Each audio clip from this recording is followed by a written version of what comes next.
Hello, everyone. Welcome to our very special coverage of a very special issue of comics. We are continuing to look at some Batman comics in advance and along with the new Penguin TV show. We are Uncanny Treks. I am Bob in Cascadia. That is Matt in the Southland. Tonight we're looking at Robin, the Boy Wonder. Was it a 5-issue miniseries, Matt? Yes, Bob. It was 5-issue miniseries. A 5-issue, although they're pretty big issues. I think they're like 40 pages each, but a 5-issue miniseries from Black Label. Matt, how are you doing this evening? I don't know, Bob. You're getting me addicted to these Black Label comics. I think I've read like several of them now. Heads up, this has been the best. I like this a lot. I don't think I'm quite as over the moon for it as you are, but I like it a lot too. And yeah, Black Label is just a treat, man. Most of the mainline DC stuff right now, awful, terrible, frankly. I don't care. But at the same time, Black Label, I would say consistently for the past, I don't know how long it's been going, 5 years maybe? But for the past 5 years or so, just consistently been putting out some of the most interesting books in a long time. They're interesting and they're going to skate for a little while, but you don't have to go back to the mainline continuity that you have to keep up with. That really kills DC. I don't think they realize that. Or maybe they do, but they just love it so much because they have to compete with Marvel. I don't think it's continuity. Marvel has to follow continuity too, and for the most part, Marvel comics are pretty good right now. There's things I don't care for, but for the most part, it's pretty good. For whatever reason, DC just hasn't been able to execute in the past few years on the main titles. Really, nothing worth reading that really sticks out to me, especially the stuff I'm reading now, like the stuff dropping now. This apps, I don't know if you're reading it at all. No, Failsafe and the Yeah. Brainiac thing. I don't know. I can't with it. I like Mark Waid, man, but you couldn't pay me to read Absolute Power. The only main DC title I like right now is Kelly Thompson on Birds of Prey. She's doing a really good job. And when they started this incarnation of Dawn of DC a couple of years ago, they had a really good Doom Patrol miniseries that Chris Burnham and Dennis Culver were doing. That was good, but it was just a miniseries and they never followed up on it. Well, let's talk about this comic, the Boy Wonder. The Boy Wonder. So it's by Juni Ba. He's apparently a Senegalese French artist. I'd never heard of him before this series, but he has done some Teenage Mutant Ninja Turtle comics, and he also has an Image series called Monkey Meat. That sounds good. I'll probably be checking Monkey Meat out after reading this. I'll probably check it out as well. I did not recognize his work on a TMNT, honestly. He doesn't really ring a bell. It's pretty recent stuff, but I'm not really even sure what it is. We've got 5 issues here, and the 5 issues are basically about Damien, although it turns out, spoilers, and we're going to spoil a lot if you haven't read this, but we have a hostage telling the guy who's holding them hostage a story, and initially we think the hostage may be Damien, and so each issue spotlights Damien's relationship with a different character. The first 3 issues are spotlighting Damien's relationship with a different Robin, right? So we've got number 1 is Nightwing, number 2, Red Hood, and number 3, Red Robin. Correct. And number 4 seems more about Damien's relationship with his mother, Talia. And then number 5, you could either maybe say it's about Damien himself, or maybe you could say it's about Damien's relationship with his grandfather, Ra's al Ghul. I would say it's about pretty much the relationship with Ra's al Ghul. Bob, as you like to say, it's when things come to a head. Yes, things come to a head in issue number 5. We'll be going through, maybe not page by page, but we will be trying to move through the 5 issues more or less in order. And so to start with, early in issue 1, Matt, did you think that was Damien tied up initially? I mean, I did. He's wearing the Robin look. He's got the green pants. I just don't know why Damien would be wearing that outfit. It seems low key for him.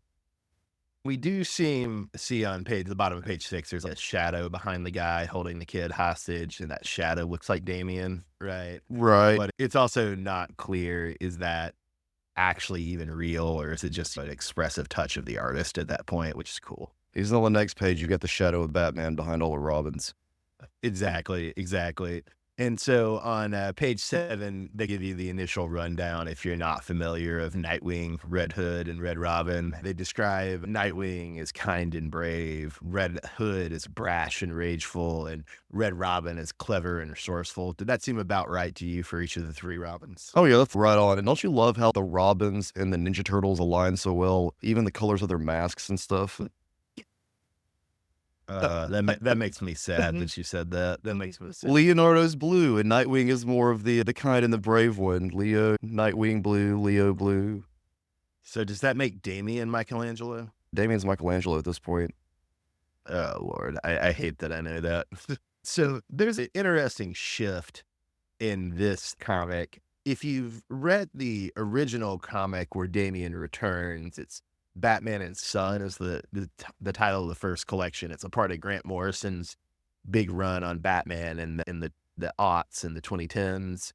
And in that, Damian, if I'm remembering correctly, and I think I am, he beheads minor supervillain the Spook and presents his head. But in this, it's just an average thief that young, confused, assassin-trained Damian beheads. And what did you think about that shift from him killing a supervillain to him just killing an everyday thief?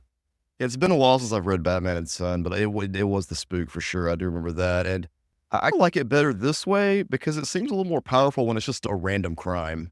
It's not it's not a villain. I like the reactions. I didn't notice this the first couple times I read it, but looking at Batman's reaction to Damian doing it, Batman is mostly in shadow, and so the only way you know he's upset is the size of his eyes silhouette, and then also the way he's clenching his fist. It's really funny. Then you go on the next page, and it's Batman's disapproving. He's got the very narrowed, small eyes in his silhouette. It's very funny. And the smirk on Damien when he first does it, thinking like his father's going to approve. The mouth, just not happy. Move from a smirk to kind of gritting his teeth. It's a great little 3 panels. We get a different version of Nightwing and Batgirl, Barbara Gordon, in this comic than we usually do. Here we get them as like newly married couple, newly parents, and backing each other up and bantering about the babysitter and the groceries and what have you as they fight. What'd you think of this version of Nightwing and Barbara Gordon? In one sense, it's not a great departure, but in another sense, I think it's not really a version we've ever actually seen of either of them.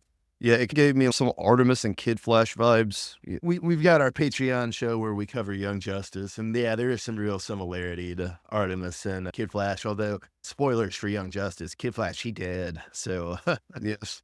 they never actually get to be the young parents in Young Justice. Yeah, it's true. But you do get to see a little episode of what it could have been like. And so with Nightwing and Batgirl, Bob, there's a banter that I think is hilarious. It's my favorite dialogue of this issue. She's like, "You remember to buy the baby formula?" And then Nightwing's, "Yep." And the money for the sitter. And then Batgirl's, "Awesome. Thanks, honey." And they're fighting demons whilst doing this. They're throwing their weapons and doing all their kicking while saying this back and forth. I like that bit of dialogue. No, that's good. That's good. And so Damien's been spying on them. He feels bad after having beheaded the average thief.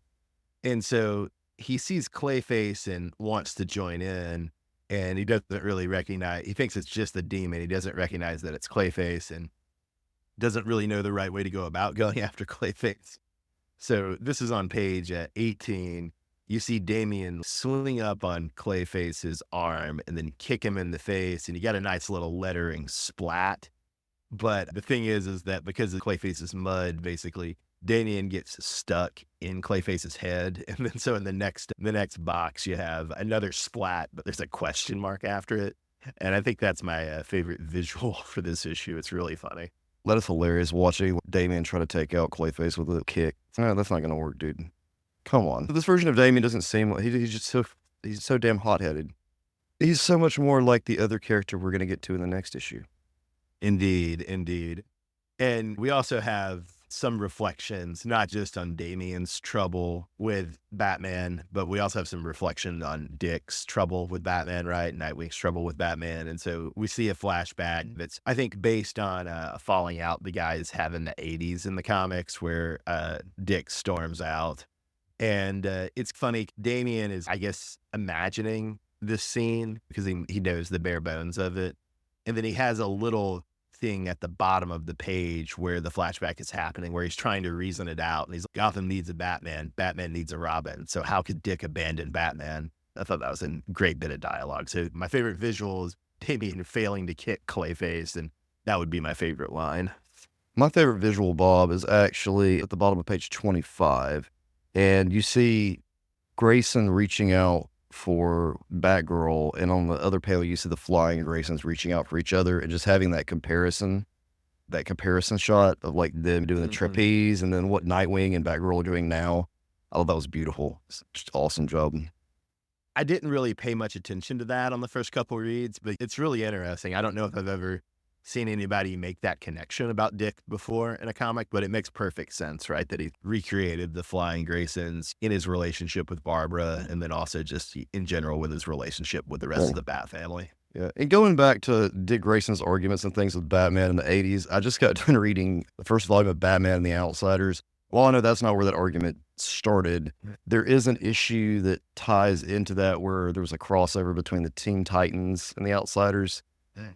I read that, but I don't remember it very well. What goes on with it? Well, the big thing is, Bob, Batman tries to, they're fighting some group of villains, Fearsome Five, yes, and Batman tries to take control of the group. It's Robin's team. Man, Dick stands up to Batman over and over and over again. That's the difference. That's the thing about Dick. Batman just wouldn't let him be himself. That's what you see with the comics here. I just think that they really captured that piece, and I do love, like, there's another visual too on page 23. I just want to highlight of Superman flying with Batman and a very young Dick Grayson, just happy as can be. He got the fun, the great Robin experience that the others didn't. He was Robin when it was a little lighter to be Robin in the first few years of Batman. Yes, I like how that's been visualized. You can see it in his face. You're hanging out with Superman. I stopped reading it for other reasons, but apparently Mark Waid's current World's Finest run has done some interesting stuff with thinking about how we always say it's World's Finest, it's Batman and Superman, but if you read those original 1950s, 1960s comics, no, it's Superman, Batman, and Robin. It's always the three of them. It's not just the two of them. Right. And that's a good point to make. A little bit of headcanon I have, I'd just say, I do think you're right that the comics are a lot darker for all the other Robins, and so in some ways they have a bit rougher of a time. But it also, to me, it always felt Batman was the most unreasonable to Dick. And then because he messes up with Dick so badly and Dick doesn't talk to him for a few years, I sometimes think that probably made Batman a better father and a better leader to the others, if that makes sense. That does make sense, yeah, and you can see that growth. Should we skip ahead to issue number 2, the Red Hood issue? Let's take a look at issue number 2, Bob. All right, Matt. So we lead off with your favorite visual, I think. What was that? So, Bob, my favorite visual is there's a kid with a cereal box Red Hood mask on his head in the neighborhood, hanging out with Red Hood. Jason Todd is walking down the street, and there's some kid wearing his own homemade Red Hood mask that he made out of a cereal box. He's shooting up the hallway. Red Hood's not living in a very nice area of Gotham, so it's weird. This kid, this is his hero. This is who he has to look up to. Then his mother yanks him into the apartment when the actual Red Hood is coming. My favorite thing is just the next page after. I think that was on page 9, and my favorite thing is on page 10 when Red Hood enters his dumpy apartment. What a dump. And then B, it's cool because there's just a lot of trash strewn around Red Hood's dumpy apartment, and it's fun to look at all the little objects. There's files, there's empty bottles, there's a vodka bottle, there's empty cans, there's a Bible, there's a fan, there's empty boxes. It is a dump, and it's very well done on the art. Yeah. Did you catch the Batman Returns reference, Bob? No, I was going to ask, what was that? That's on page 11, you said? Yeah, there's the hell here on the side of the door. Oh, yeah. How I didn't see that, but I didn't register. There's a Catwoman's neon sign, Bob, in her apartment. She bashes the letters, but she bashes the O, hello there. She bashes the T, which should have blown out the neon sign, but doesn't in the movie. It illuminates the hell here part. I haven't seen Batman Returns in 10 years, although it is easily my favorite Batman movie. Not just because it was the one out when we were kids. Bob's a huge Tim Burton fan. I do like Tim Burton. Yeah, I do too. But I don't know why you're saying that to make fun of me. Some of his stuff sucks, of course. I'm not going to see the new Beetlejuice. I have some self-respect. See, that's where you're wrong. Beetlejuice is going to be a fantastic movie when it comes streaming. Not even Beetlejuice will get you into the theater these days. Not even Beetlejuice. We were tempted to do it. Okay, I don't want to go. I'm good. Oh, man. So one question on these pages that did come up to me. On page 11, we have Red Hood grasping a Wayne Enterprises chocolate bar. And how do you feel about Wayne Enterprises making candy bars? Okay, so this is a long shot, Bob, but there's this dude on Shark Tank. I don't know his name. He's some millionaire, billionaire, whatever, the ever insane amount of money that people make. And he makes these things called kind bars, Kind. It kind of makes me think that they're trying to like just throw that in there. That's the pretend to be a millionaire thing or whatever in comic books. You make candy bars, not war machines. I don't know what I want Wayne Enterprises to make or do. I'm one of those people who doesn't think you can have $1 billion and be an ethical person. But I was wondering, should Bruce Wayne, the heroic Bruce Wayne, really be making candy that rots kids' teeth? I don't know if that's the best line of business for him. But you're right. Compared to being a weapons manufacturer, it's much better than being Tony Stark. Yeah, and on top of this, Bob, there's the whole Charlie and the Chocolate Factory illusion they're trying to create with. Oh, Yeah, yeah. Bob, you get it now. Jason got a Yeah. golden ticket Yeah, okay. from I Wayne see that. Enterprises.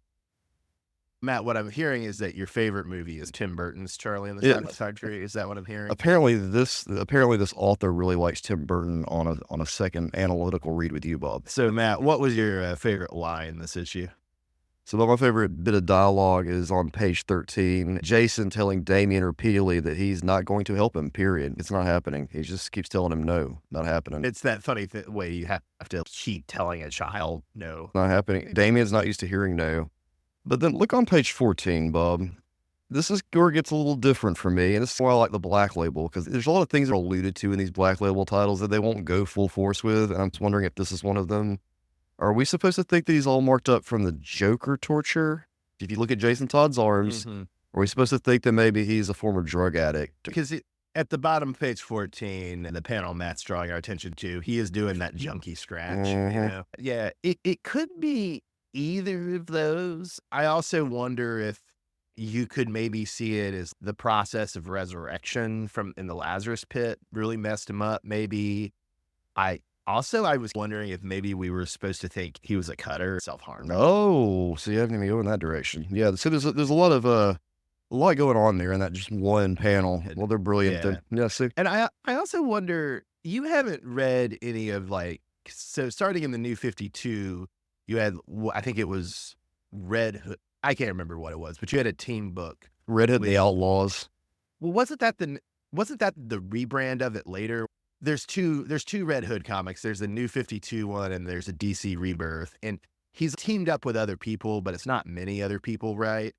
And so I kind of wonder if I had read those books, would I have more of a sense of like where Red Hood's character's at? Do they deal with him being an addict or with him, being a cutter or something in those? I don't know.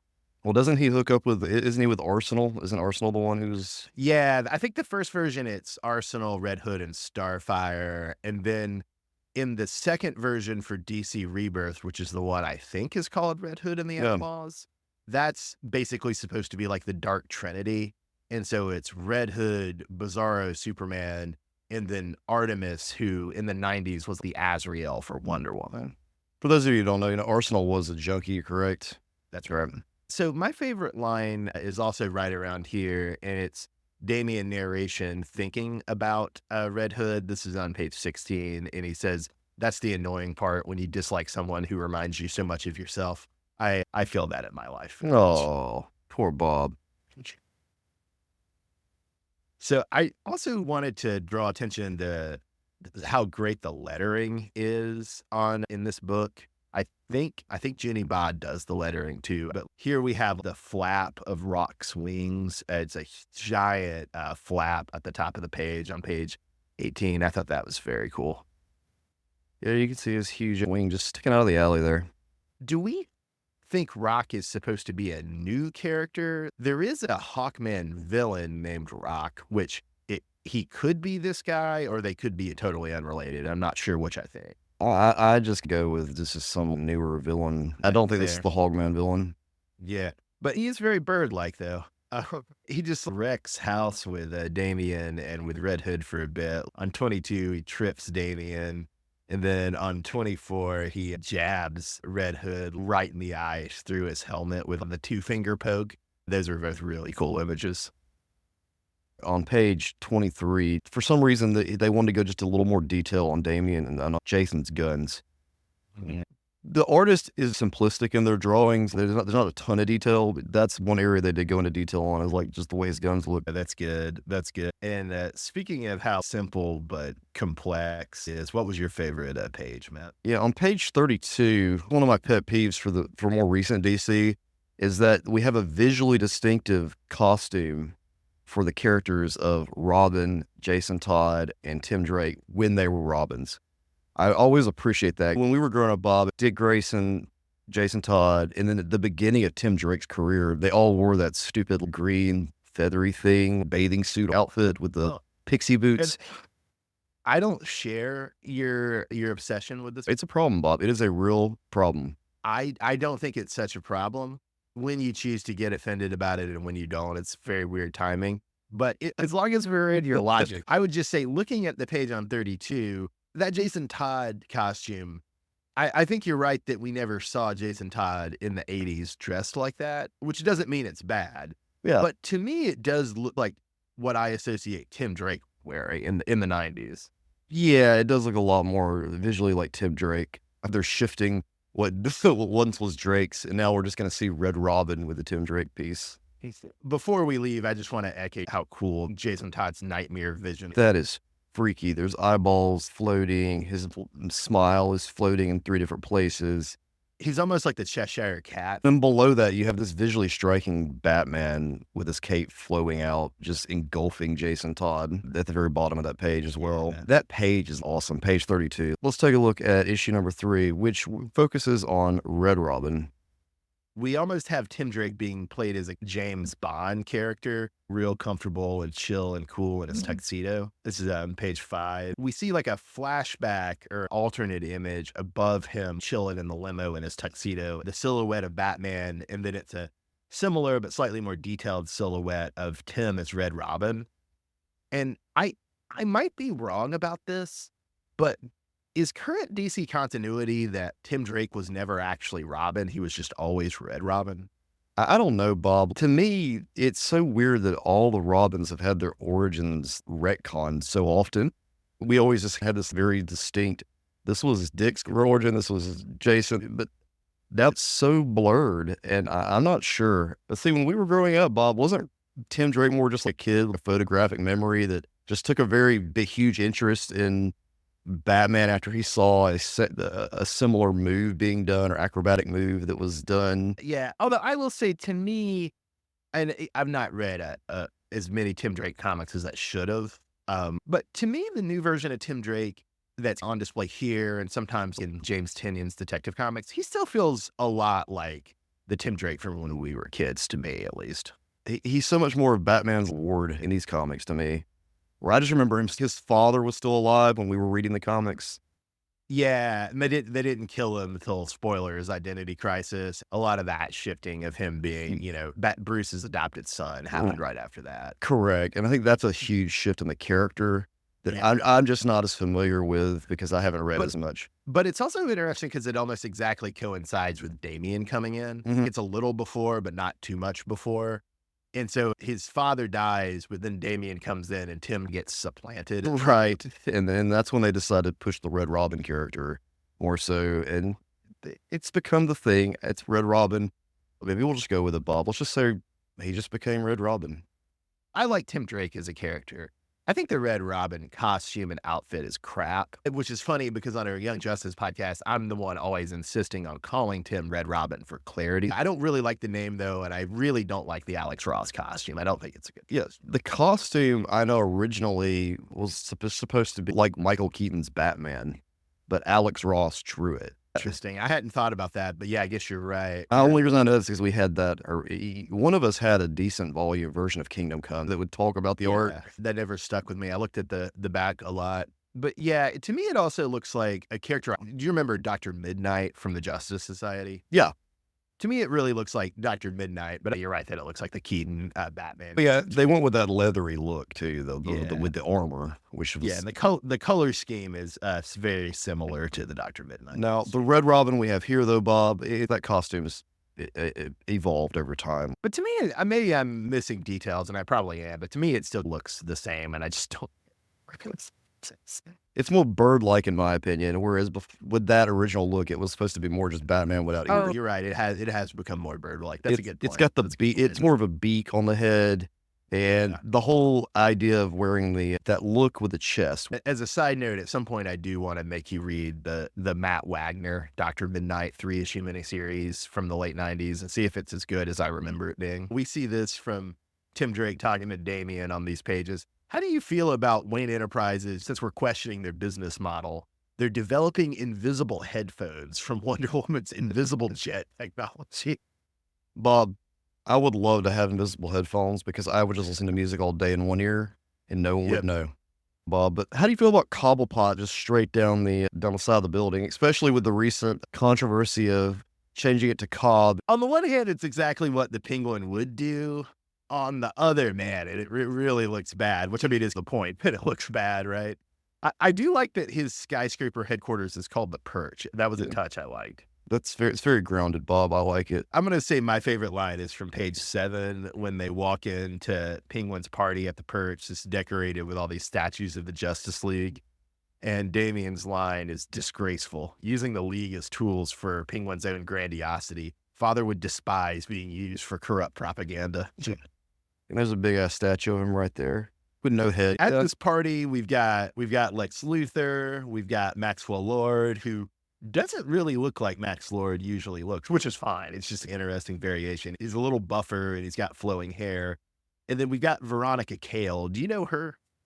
No, I do not know Veronica Cale. And She's Maxwell, something- let me say this, Bob. Maxwell Lord is trying to look like the Lex Luthor from the Snyderverse. I'm getting those vibes from him. No, Okay. but going back to Veronica Cale, I don't have a clue who that is, Bob. She's basically Wonder Woman's Lex Luthor.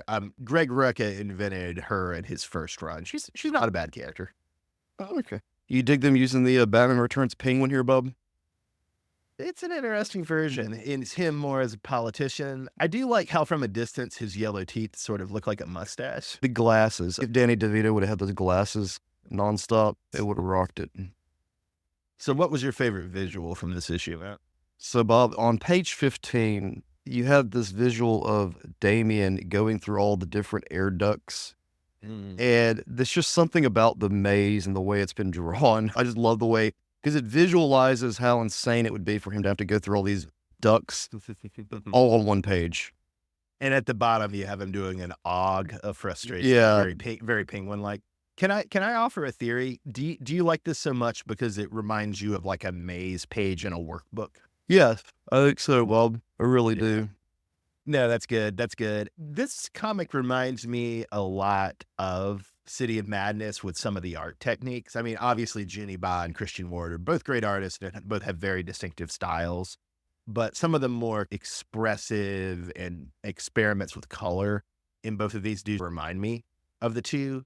And I also do think they're probably both influenced by Emily Carroll, who's this indie horror artist I like a lot. I talked about her a little when we were doing City of Madness a couple of weeks ago. And on page 19, when you have Damien confronting this bird demon, that to me, with especially the coloration and the lettering, looks like it's straight out of an Emily Carroll comic. So I just wanted to flag that. Oh, yeah, that looks fantastic. Anytime any kind of demon is drawn here, whether it be symbolic or an actual thing Damien's fighting, it blows my mind. That's one of the best parts about this book is just the designs of these creatures and things and how Yeah, they've no. captured the whole demon aspect of it. I hope this does well, and I hope DC has Junie Ba doing more Black Label stuff, especially. I don't know if they would put him on a main title or not, but just give the man more miniseries and let him cook. All right. Oh, yeah, for sure. So on page 22, to fight the demon, we have both Red Robin and Damien getting out the bows. Did you pop for the double bows? Oh, yeah, did Bob. See, that's our Robin. That's our Tim Drake right there, the bow stuff. That's what he brought to Yeah. our Robin. We love a man with a bow, don't we, folks? Love it. That was how we knew the difference between the Robins back in the day, guys. He was the one with the bow stuff. Well, and Tim Drake usually had a pretty distinct costume, unlike Jason Todd and Dick Grayson. True. So what was your favorite line, Matt? So, Bob, my favorite line is on page 30, is when Batman was trying, it says, "Of course, it's a trick. Batman taught me to become what they want you to be. What better way to get their secrets, but to be careful. But you have to be careful." That's a great panel too in that line because you've got little Tim with an evil grin, hunched over a laptop with yeah. an Robin insignia, and then you've got Batman as Matches Malone, but with the bat cowl over his arm. Yeah, he's doing it the old school way, and Tim's doing it the new school way with the computers. Tim always good with the computers. If you were in the room with me, I would stab you. It's like he does machines, Bob, but if only his costume was what color? Purple. That's what we need. Purple Robin. Purple Bird. Brutal, man. Brutal. But Should we jump ahead to issue number 4, the Talia issue? This one's all about dealing with mother issues. Indeed, indeed. So to just begin early with my favorite image, this is definitely done in a style that's meant to look like an illustration on a tapestry or something similar. And we have Raish drawn more or less as this like evil genie. And then we have a great panel at the bottom of page 6 where both Raish and Talia are in shadows, and Talia's standing next to Raish's demon throne. I really like that image.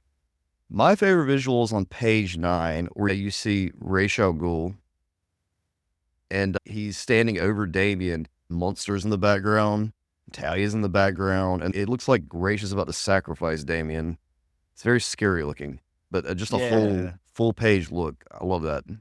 It's great. You got an owl guy, you've got a frog guy, you've got a guy with his face bandaged, you've got the headless guy, you've got two eyes, two people with just eyes for heads. It's freaking weird, but it's just supposed to show that Ra's is also a monster. We see Raish be deeply verbally and physically abusive to Talia and Damien in this comic, and it's terrible, but it's also awesome in just the evil power of it. It's on character. Yeah, it's very on character. So my favorite line is on 15. Raish is like, "I'm getting weary, grandson. I place great expectations on you, but here you are betraying them and tossing them away for the comforts of a silk pillow and the empty words of a capitalist dog. But there is still some use for you. A second option, should you disappoint." My favorite line was on page 17, and it's where my favorite line was on page 17, and Ra's says something similar. "How do you intend to go on fighting without me? No, we invested too much into this boy to let him go to waste. It is time, child. Why don't you finally give your life its purpose?" Ra's is evil in this issue. I love it. I love it. He captures Ra's. He's got such good villain monologues. It's really powerful. And a few other things. We're talking about this one less, partly for sake of time, just because it kind of connects less with other DC continuity that we like to talk about. But I love like how well Junie Ba draws Damien's sword in this issue. I love how well he draws the ninjas. There's a lot of Emily Carroll influence on Junie Ba, and I think that's right. But especially in this issue, I think you see a lot of Mike Mignola influence too, the guy who created Hellboy, with the ghost of the guy Damien beheaded, and he has this conversation with him about getting over it, and that feels very Mike Mignola-esque. The thief just carrying his head. So yeah, there's a lot of Mike Mignola in this comic, and it's for the best. And I really love, like on page 31, this continued imagery of Damien's soul being represented by this demon himself with the red. Also something you see on Raish at different points too. Correct. Yes. Yeah. It's supposed to be that demon inside. I love that. Oh, it's so cool. You see it at the cover for issue number 5 too, right? Right. You got this great reflection in the pool of you seeing normal Damien more or less and normal Batman, although maybe that's supposed to be Damien as future Batman. And then you see little Robin ninjas. Yeah. To go ahead into 5, which we could say is the Raish issue, or you could say is the Damien issue. There's a idea brought up on page 4 of issue number 5 that I'm tying Raish deep into history. So we see him being blamed for both the fall of the Ming and the Bonaparte dynasties, which I think is pretty fun. I don't know that if that's ever been brought up. And if you want, bring up the time that Raish was a Nazi in Greg Rucka and Klaus Janssen's Death and the Maidens. But honestly, I'm glad they left it out. Yeah, me too. And honestly, I love this is my favorite visual in this comic is the aging of Ra's al Ghul as he gets more and more demonized as he slowly ages over time. I love that Yeah. visualization of his face. It's great.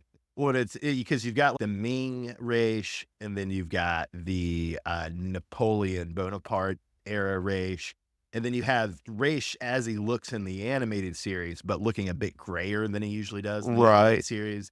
And then you have even him as this deranged, shirtless swordsman, looking the oldest at the bottom. It's great. Yeah, it's a beautiful visual.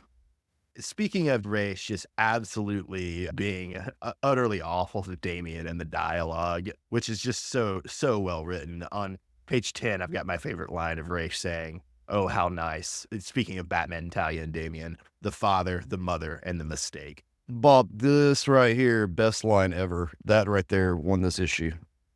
Damien's a hero because he keeps going after that line. He doesn't Yeah. just curl up and cry.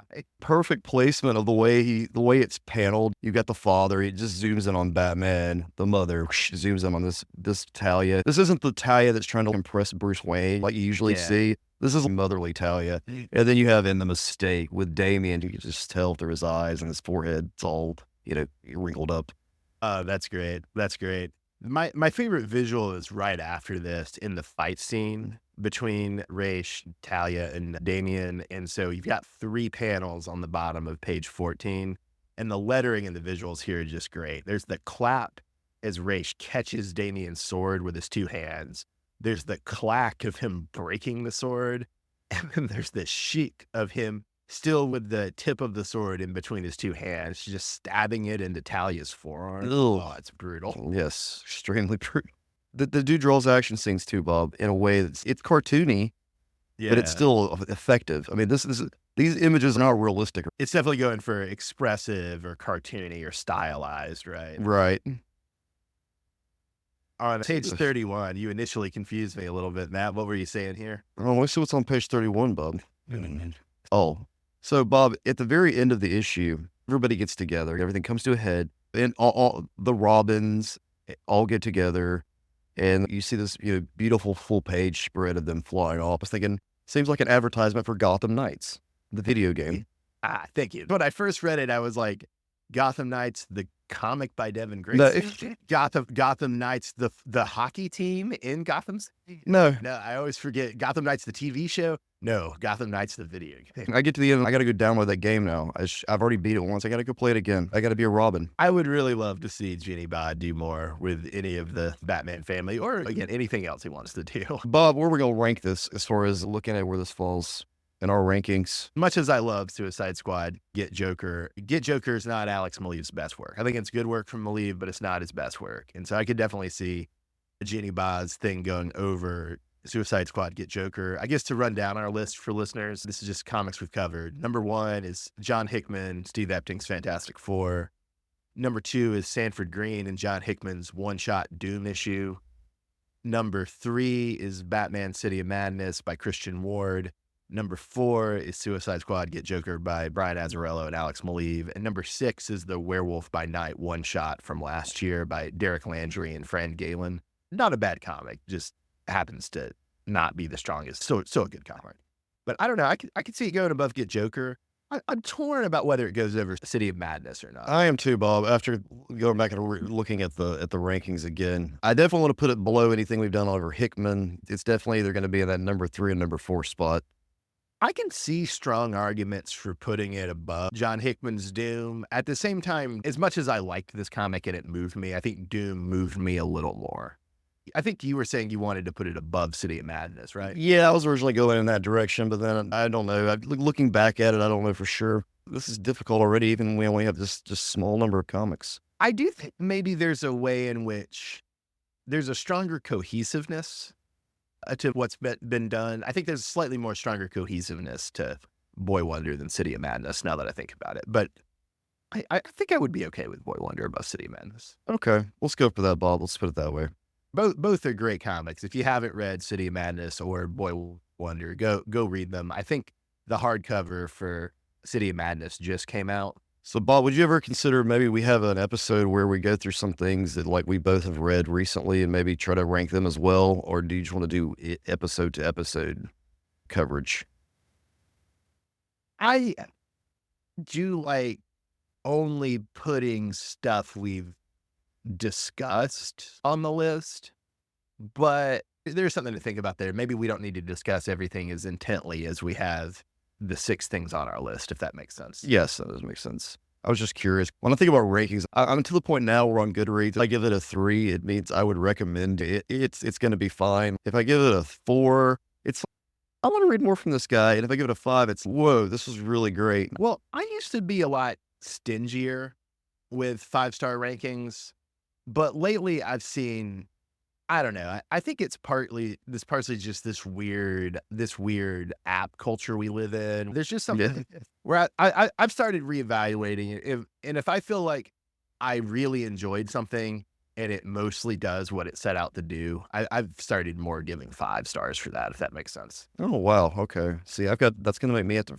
readjust the way I think because I just established that in my brain. Well, and sometimes it's political, right? I don't know if I actually did give Suicide Squad Get Joker 5 stars on Goodreads. But if I did, it was because it was probably sitting at like a 2-star average ranking, and I wanted I wanted to correct that because I think haters like you were dragging it. Man, not my favorite. Oh, man.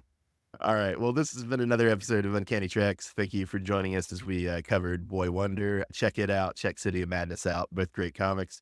I'm Bob in Cascadia. That's Matt in the Southland. Great night, everyone. Thank you for listening.